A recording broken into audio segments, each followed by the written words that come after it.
Red अलर्टच्या पार्श्वभूमीवर महापौर शर्मिला पिंपळुलकर यांनी कोपरी विभागातील सखल भागाचा पाहणी दौरा करत अधिकाऱ्यांना तातडीच्या उपाययोजना करण्याचे निर्देश दिलेत. कोपरी विभागातील बाराबंगला परिसरात मोठ्या प्रमाणावर वाहतूक होत असते. या ठिकाणी गुडघाभर पाणी साचल्यानं नागरिकांना आणि वाहन चालकांना मोठ्या अडचणींचा सामना करावा लागत असल्याचं निदर्शनास आलंय. महापौरांनी प्रत्यक्ष रस्त्यावर उतरून परिस्थितीचा आढावा घेतला आणि पाण्याचा त्वरित निचरा करण्याचे आदेश दिले.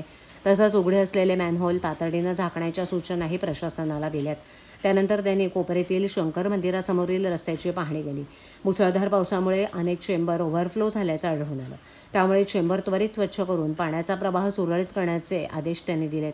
पाहणी दरम्यान झाडांच्या छाटणीनंतर रस्त्याच्या कडेला पडून असलेल्या फांद्याही त्यांच्या निदर्शनास आल्या. त्या तातडीनं हटवण्याचे आदेश देण्यात आलेत. तसंच विकास कामांदरम्यान संपूर्ण फुटपाथ पत्र्यांनी बंद करण्यात आल्यामुळे पादचारी विशेषतः शालेय विद्यार्थी आणि नागरिकांना अडचणी होत आहेत. फुटपाथ तातडीनं मोकळा करून सुरक्षित पादचारी मार्ग उपलब्ध करून देण्याचे निर्देशही त्यांनी दिले. महापौरांनी ठाणे पूर्व आणि पश्चिमेला जोडणाऱ्या बोगद्याला भेट देऊन पाहणी केली. भरतीच्या काळात या बोगद्यात पाणी साचण्याची समस्या कायम असल्यानं त्यावर कायमस्वरूपी उपाययोजना करण्यासाठी संबंधित विभागांनी तातडीनं कार्यवाही करावी असे निर्देश त्यांनी अधिकाऱ्यांना दिले. दरम्यान रेड अलर्टच्या पार्श्वभूमीवर नागरिकांच्या सुरक्षिततेला सर्वोच्च प्राधान्य देत प्रशासनानं सतर्क राहून आवश्यक ती सर्व उपाययोजना तात्काळ राबवावी असं आवाहन महापौर शर्मिला पिंपळुलकर यांनी केलं आहे.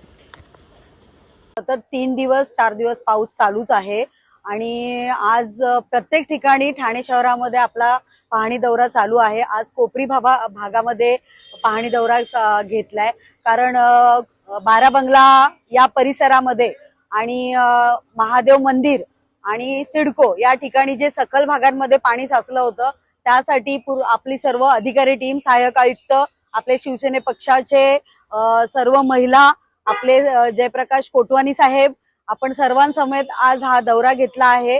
एक झाड इथे पडलेलं आहे, एक बांधकाम चालू आहे सोसायटीचं. सोसायटीच्या विकासकाने पूर्ण फुटपाथ जाम करून टाकला आहे आणि कुठलीही परमिशन न घेता आज त्याने हे सगळं हे करून टाकलंय. त्याची पाहणी दौरा आपण केलेला आहे.